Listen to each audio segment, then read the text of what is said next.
BTR ओनसोलनि 15टा assembly सेगमेन्टआ गासैबो ट्राइबेलनि थाखाय रिजार्भ जाजोबनांगौ आरो नैथिया जाबाय क'क्राझार पार्लियामेन्टारि कन्स्टिटिउएन्सिखौ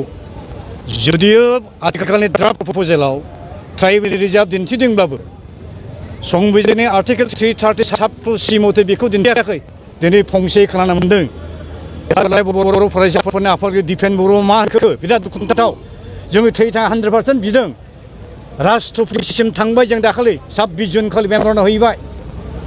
मा होनबाय जोंहा 15टा एसेम्बलि सिटखौ बिदों रिजार्भ सिट पार्लियामेन्टारि सिट बिदों दिनै दिपेना बुंबाय 10टाल' एसेम्बलि सेगमेन्टआ ट्राइबेलनि रिजार्भ जानांगौ मोनबा हगारनो नागिरखो बिसोरो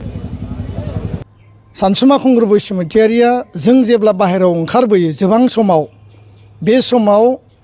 आयगनि सिगाङाव अनुप चन्द्र पान्डेनि सिगाङाव बिथाङा जेला स्टेटमेन्टखौ होयो बे समाव कमप्लेन होदों जाहैबाय जे दुलाराय बर' फरायसा आफादा 10टा सिट रिजार्भेसन बिनायखौ आं अपोज खालामो बे बाथ्राखौ बुंनायाव लोगो लोगो अनुप चन्द्र पान्डे इलेक्शन कमिशनार बिथाङा थोंजोङै बिथांखौ काउन्टार होनानै रिएक्शन होदों होननानै जोंनो खिन्थाफैदों जे मालायनि प्रप'जेलखौ लानानै नोंथाङा बेयाव उकालति खालामनाङा नोंथाङा नोंथांनि दाबिखौ बुं नोंथाङा नोंथांनि जिखिनि प्रप'जेल बा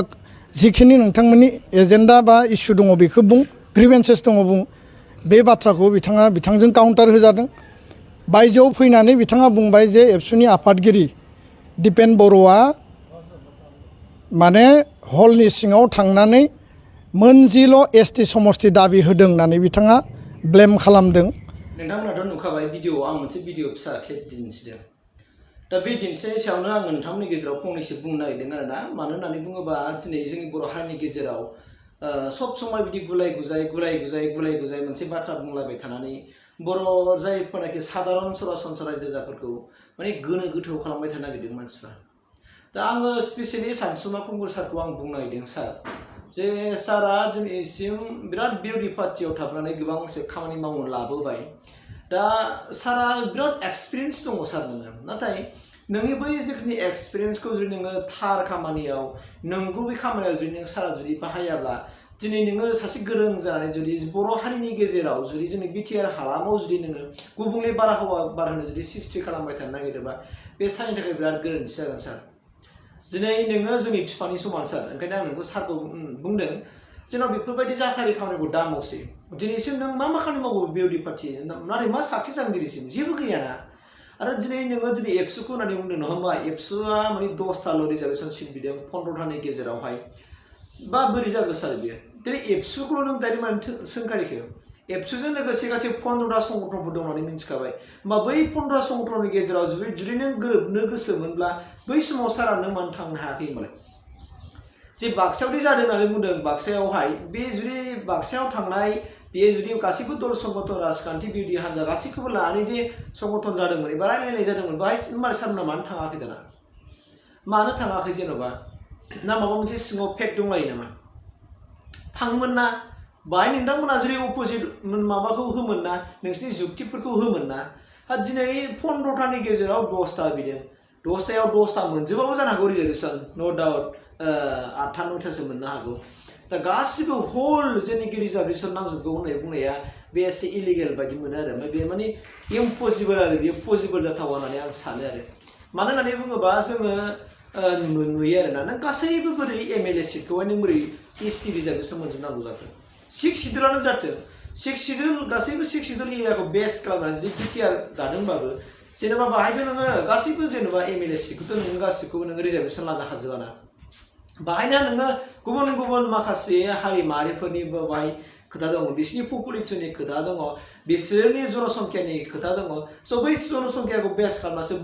बबे जेनेबा एसटि रिजार्भ जाथावनाङा बेखौ खालामनांगौमोन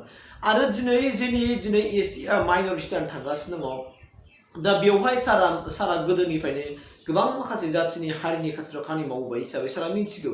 होमबा बैबायदि थासारियाव फैनानै सारा मानो साराबोथ' उन्दै गोरलै बायदि साराबो ओरैबायदि उन्दै गोरलै नों एसे दायाव नोङो बोराबनानै थाग्रा एसे दायाव नों बिरोधी जाग्रासो नोङो सार आंथ' नोङो नोंहा बिदि हयथ' लिडारनि जयगथा गैयाबो जानो हागौ नङा जेरावनाखि नोङो बिपिएफजों गोरोबनानै थाहैदोंमोन BPF जों गोरोबनानै थानाय समावबो नोङो जेनेबा टिकेट मोनैनि थाखाय नों BPF निफ्राय फैनानै बड'लेण्ड आन्दलनाव आरो नों ओंखारफिनलायबाय बेनिफ्राय आरो ओरै टिकेट मोनैनि खारनाव नों जे गावसा इउपिपिखौ जरदब गारनानै फैलायबाय बिनि उनाव नों जानानै एगेन्स्ट मोनसे दाना दल दानो नागिरलायबाय दिनै बेफोरबायदिनो दिनै नोङो गोदान संगठन जोनोम होबाय थानोसै नोंनि संगठनाव जेनेबा मा मावखो सार जेनेबा ओंखायनो आं सार नोंखौ बिफानि समाव थानानै आं खावलायनो नागिरदों बर' हारिनि गेजेराव बांद्राय बिदि लेथेर फेथेर साननाय गोजौआव साननायखौ दा मावसै मानोना दिनै बर' रायजो राजाफ्रा बुजिनो हाया बारा आरो जेखौ नंगौ बेखौनो थार सानफ्लांगोन नङैखौबो मालाबा सैथो सानगोन आरो मालाबा नंगौखौनो नंखाय सानगोन ओंखायनो जोङो मानो जोंनि हारिखौ जेनेबा मानो बेफोरबायदि बेले बेजे खालामनानै दोननो थारखौ मावनोबा जोङो नंगौबै जोङो खामानिखौ जोङो मावनो जों बयबो लाखादोंबा जोंनि गेजेराव जोंनि हारिनि गेजेराव एबा जोंनि हारिखौ डेभेलपमेन्टनि खाथिराव जों खामानि मावनो जों जेब्लायबो खौसेयै आवगायनो थाखाय जोङो जानजि खाफ्रानानै जों खामानि मावनांगोन आरो बिनि गेजेराव जों गासिबो खामानिखौ जों जिउ साक्सेस मावनो हाबासो जोङो 100% जिउ साक्सेस जागोन बेनिखायनो आं नोंसोरखौ खावलायदों अननानै जोङो सार नोङो बेफोरबायदि खामानि मावनायनिफ्राय गोजानाव थानो नांगौ मानोना दिनै बर' हारिया दिनै बबे नंगौ बबे नङा बेखौ बुजिनो गोब्राब जाबाय ओंखायनो बे समाव आं नोंखौ खावलायगोन नोङो अननानै ओइबारनिफ्राय सानै हयै खामानिखौ मावदो दिनैथ' नोंखौ दिनै दिपेन बर'आ दहायनो बुंबाय जे नोङो मा खालामदों आरो मा खालामजायाखै दा बेनिखायनो आं बे आयदानि सायाव आं नोंखौ बुंनो साना खिन्थु नोङो दिनै नोंनि जेनाखि मान सम्माननि बाथ्रा दं नोंनि प्रेस्टिजनि बाथ्रा दङ बे प्रेस्टिजनि बाथ्राखौ नों गावनो सेभ खालामनो नाजानांगोन आरो सेभ खालामनानै नों गावनि सिकिउरनि थाखाय हारिनि सिकिउरनि थाखाय नोङो खामानि मावनो ओंखारनांगोन नङाब्ला जोंनि बर' हारिया सानसे समाव अलखदाव गोलैगोन आरो बेनि दायनिगिरिया हयथ' साराबो जानो हागौ होननानै आं बुंगोन मानोना दिनै थारिखआवहाय दिनै एबसुजों लोगोसे गोबां माखासे दल संगठनफ्रानो बा 15टा संगठनफ्रानो दिनै इउनिटि जानानै बिसोरो मोनसे मेम'रेन्डाम माने जमा होबाय आरो बे मेम'रेन्डामखौनो लानानै दिनै बे दिनै एबसुखौ बोरै थोंजों नांखारबा बोरै जालायखो बा नों एबसुनो दाय गैया बे बाहाय बै समावनो नोंबो थांनो हानांगौमोन आरो नोंनि जुक्तिखौ नों होनांगौमोन दिनै नोङो आलादा रोखोमै थांबाय मोनसे दल जानानै थांबाय एगेन्स्ट जानानै थांबाय आरो बिनि सायाव नोङो दिनै बेबायदि बाथ्रा बुङोबा हारिया बोरै जागोन सार नोंसोरनि सायावनो बर' हारिया जेनेबा भरसा दङ आसा दङ दा बेफोरबायदि आसाखौ नोंसोरो गासिबो साक्सेस खालामनांगोन अब्लासो जोंनि लाइफआव एबा जोंनि हारिनि गेजेरावहाय इउनिटिया फैगोन होननानै आं सानो ओंखायनो सारा सानै हयै उननि समाव जे खामानिखौ मावो